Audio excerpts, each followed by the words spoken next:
Hey, everybody. Welcome back to the Latched Mama podcast. For those of you who are joining us for the first time, the Latched Mama podcast is the podcast for the mothers in the trenches of motherhood. Today, we're going to actually have a little bit of fun. We are going to talk about Lindi and I and making friends in motherhood and all of the things that we do not have in common. You're listening to Latched Mama podcast. I'm your host, Melissa Wirt, busy mom of 6 and owner of LatchedMama.com. Join us each week as we talk about pregnancy, breastfeeding, postpartum, and all things motherhood. Hi. Hey. Hi. So for those of you who don't know, I'm working on this pretty large project right now about community and motherhood and how we find connection and how hard it is and how judgmental we are as mothers and just... I don't know. It's really, really fun, and it's a ton of research, and it's opening my eyes to different things, and how we don't have the answers, and how we don't have the answers. But the only answer I do have that is very, very clear in all of this is that community and connection is needed to be a healthy, happy human being, and definitely to raise healthy, happy human beings. So how do we figure out how to build these villages in motherhood, and how do we figure out how to create connection?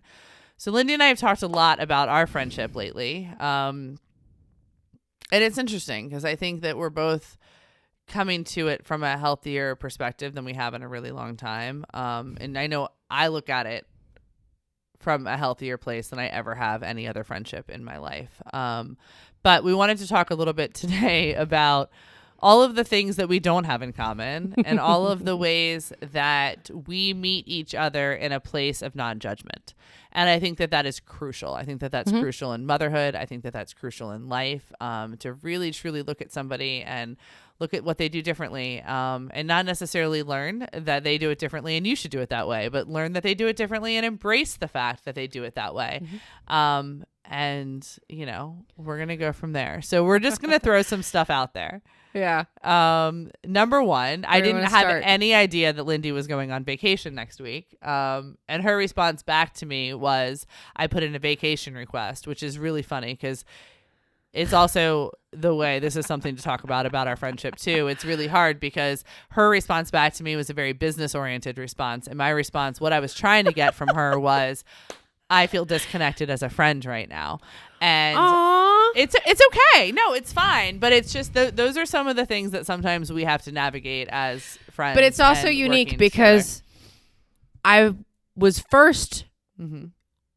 Well, we knew about each other before, but we weren't really friends. So I was first your employee, and then since we've built a friendship, so it can be difficult. It's difficult, but when sometimes I'm sitting in your office, I'm going to gravitate towards but it's the just employee. Weird. But you don't want to gravitate towards. But the you're employee. Also, I love you, but you're also very.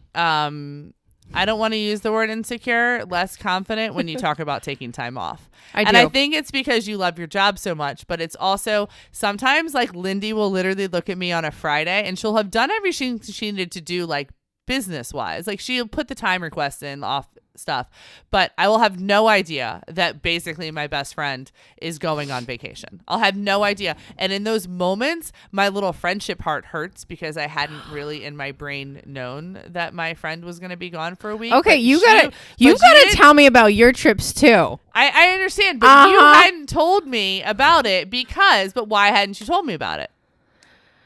Because of my mom guilt, because I want to give everybody everything, because I probably feel like I should be here all the time and give 300%, which I definitely try and do. You do. You're allowed but to also go on like vacation. Time with my family is really important to me. But it's hard, I think, as a mom, when you're giving things to everybody, your kids, your husband, your job, or wherever. I always have that struggle with guilt. I always have that and have some insecurity in some of those decisions, even though I know they're okay. Important. And I want to celebrate them with you, but I don't always know about them. And then we don't go away. Like my family does, like. And I want her to go away. I know, but I don't go away. We go away for like 2 weeks in September to my husband's I think that's condo. part of what makes me feel bad. So you need to start going away. Well, see, I don't go away because Eric and I both can't leave the town at the same time different. with this company. So one of us needs to stay in town, and we don't want to leave each other. So we're just kind of here all the time. And our kids are younger than yours as well. So, but yeah, I don't go away. So speaking of vacations, because I do think we have some of this in common. Yeah. I just like our family, we've done a couple cruises. Well, my husband and I have done a couple cruises, and there are definitely things I like about it because what the water does to my brain is just magical. But also just a vacation at the beach is one of my absolute favorites. And I'm pretty sure if I had to guess, you would say the same. Like there's something about the sand. I will not get on a cruise ship. The sand, the beach. I'm going to get her on a cruise ship I one will day. not get on a cruise ship. No. Yes. Mm-mm. Yes. Nope. There is zero part of me that ever wants to be on a moving hotel that you cannot get off of.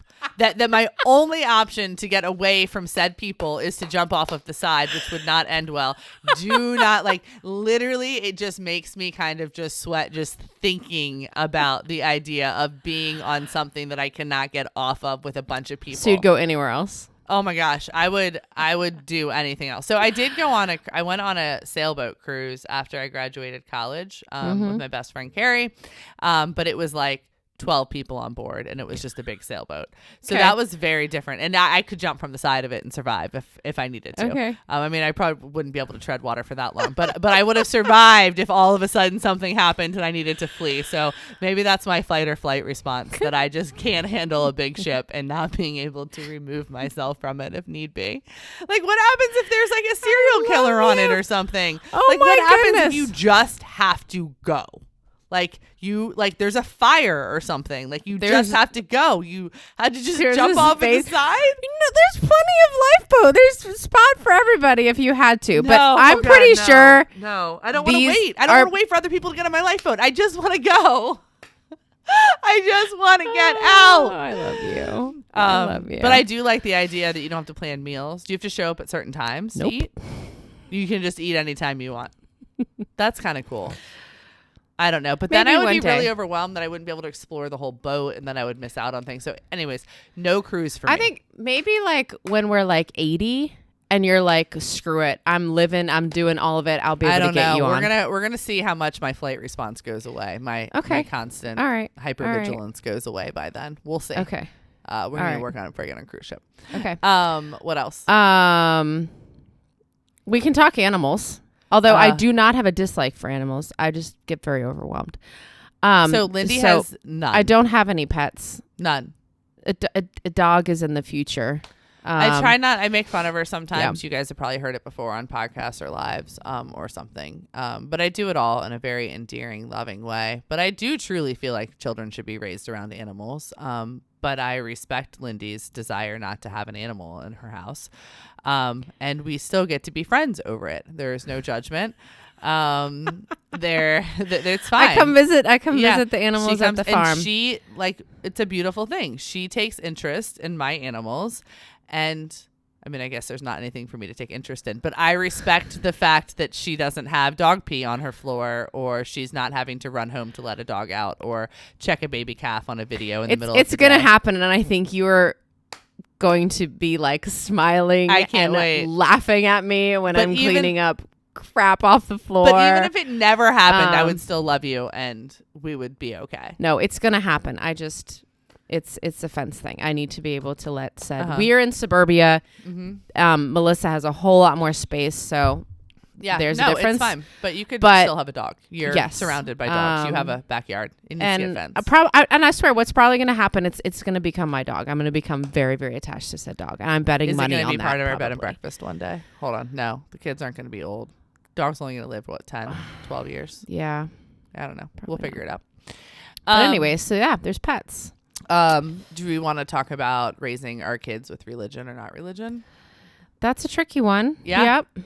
That's so Lindy's family goes to church, kids in youth group ish a little bit. Yeah. Different than it was. It's changed a little bit, but it's changed a little bit, and I'm still kind of, I don't know, for lack of a better term, like evolving and changing and things like that. But yeah, we're definitely still part of that. I haven't been in a very long time, but I grew up going to church. Yeah.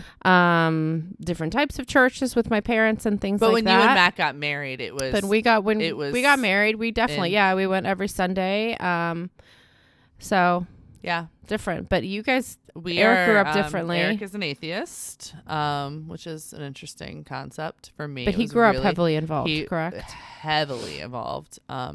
He was like handing out Bibles on the subway in New York. That kind of involved. But we are truly raising our kids to believe what they want to believe. We support them. We love them. We teach them stories. If they want to know what the different holidays are, they're allowed to go to church with their friends if they invite them. We're truly just kind of shepherding them in whatever way they want to go, and hopefully raising really good human beings in the process that are going to find, their spiritual path wherever they find it. Yeah. So. And to be honest, I'm closer to that. Like we had a recent conversation. I don't know what it was. I think Matt signed up the girls for something at church. And I know Nora didn't want to go. And so we had a conversation about it. And I'm like, I'm not going to make you go to a certain thing, but also brought it back to just a life lesson. Like, you can't tell me you don't like something unless you've experienced it. So I said, I'm going to encourage you to go and try things in life. Go to church with a friend, like you said. Go to our church, try this program. If you really come home and you're like, Mom, this is not something I want to be a part of, or something like that. Yeah. Great. Like, we can talk about it. But just that general life lesson of go and experience, do the things, make your own decision, learn about it. That kind of thing. So yeah, no, I mean, I think that there's I think we're slowly coming together there, but I don't think we always were. I mean, when you first started working here, I think you were in probably a different spot than a little bit than you are now. But it didn't prohibit us from becoming friends. Like, I didn't look at her family and say, oh, you guys are rah Jesus, and I'm somewhere in this Quaker Buddhist land personally myself. And even if we were so drastic, I still think now at this point we would be welcoming of hearing and learning of the other person. Yeah, and we pass there books would back be and forth all the time too. No judgment. Yeah. So I love hearing of the books that you're reading and the connection that you find in that. And I mean, I love it. There's no judgment. I don't care. It's really, really cool. It's a really cool, kind of secure place to be, even on the deeper stuff. I mean, cruises and animals, but then you can actually dive into the deeper stuff where we're probably not completely at the same place yet. But I don't think we're either trying to make each other get to the same place. I think it's just respecting what's speaking to each of our hearts in the different stages that we're in, which I think is cool. Yeah. Family dinners. I feel like we're more of a stickler, but you have older kids, but we're more heck to the no, we're home. You're not going to evening athletic practices. We're at home around the table. And I think also that's the perks of homeschooling or other kinds of education is it truly frees up the time for in that evening and things like that. And, I'm still very happy with the kids in public school. Yep. So it makes our evenings a bit crazier. We really do try to find a couple nights a week where we really are all sitting down. But spanning into that high school kid with activities or school, it just looks a little bit different. And do I like how it is right now? No. But I'm hoping we're going to find those seasons where we can connect more with the kids at the table, things like that. And I'm okay with it. Do I love it? No. Do I love what you're doing? 100%. So it's cool. So interesting because I think once you dive into parenthood enough, you start to learn that there really is no right quote unquote answer, and that every single parent that you come across is wondering if they're doing it correctly. Every single one. I don't think that there's one person that's I'm getting it all right today. Yeah. I don't think there is. And I think if you can find those deeper connections where you actually can have those honest moments in parenthood, I feel like it's so much more helpful and genuine. So we talked about the schooling one.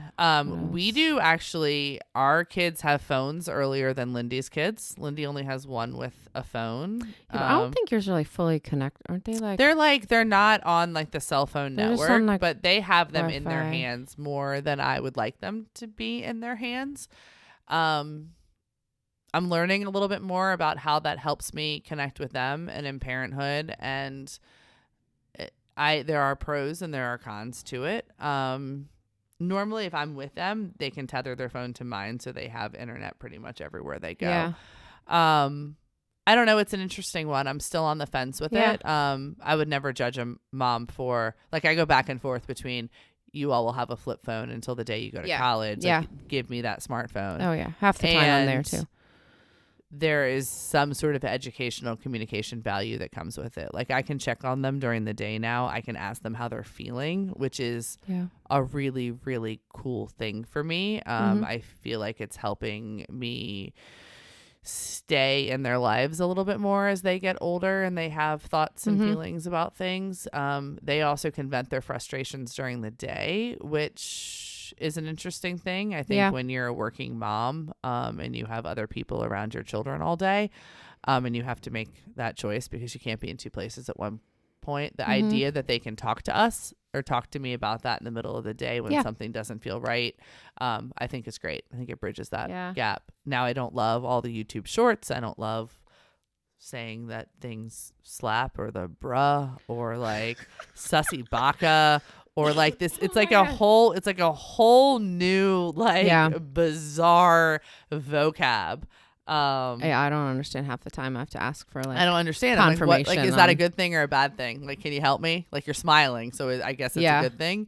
I don't know. They kept saying like 1, 2, 3 Nike kicks or something. Have you heard? It's like 1, 2, 3, 4. I don't know. No it was like idea. this whole big thing, and then the little one started singing. I don't know. It's a whole big thing, but I do. Our choice to get technology in the kids' hands sooner than some families. I don't know. I don't know where I land on that yet. I don't think there's been enough there's been enough studies done on social media and YouTube and stuff like that in front of kids for me to know that I need to keep an eye on it. But the idea of them staying close to me when I can't be with them all day, I think is a really cool concept. Yeah. So, and I think it's really difficult maybe for parents around our age. Like we didn't really grow up with it. And I've been dealing with infants and parenting. So like I don't have the knowledge. To be honest, they have more knowledge than I do. So like my oldest has a phone and we've kind of decided on this age 14 kind of going into high school. But I can tell you what's really difficult is these middle school ages because pretty much, I don't know, majority of middle schoolers have a phone. Yeah. But we don't. Like my son still has a Gizmo watch and he hates it and it's embarrassing to him and he doesn't want to use it. And I was like, well, you need to show me some responsibility that you can use it before you then you're just not even going to get a phone. But what it's preventing is that social connection, which is really good. So he can't really text or be on those group texts for those kids that he has friends in the neighborhood. So now I'm like, well, you can go over to their house. And then he literally like stares at me like, what the hell are you talking about? And like, like we actually used to do that, you know? Yeah, like, that's how we used to communicate. Oh, you actually have to. So I did recently add the neighbor's approved number on his Gizmo watch. So now he can call. But like there's so many pros and then there's negatives and I don't know all these things. And then Nora's like, well, can you email me some of these, the videos that you've had of me riding horses?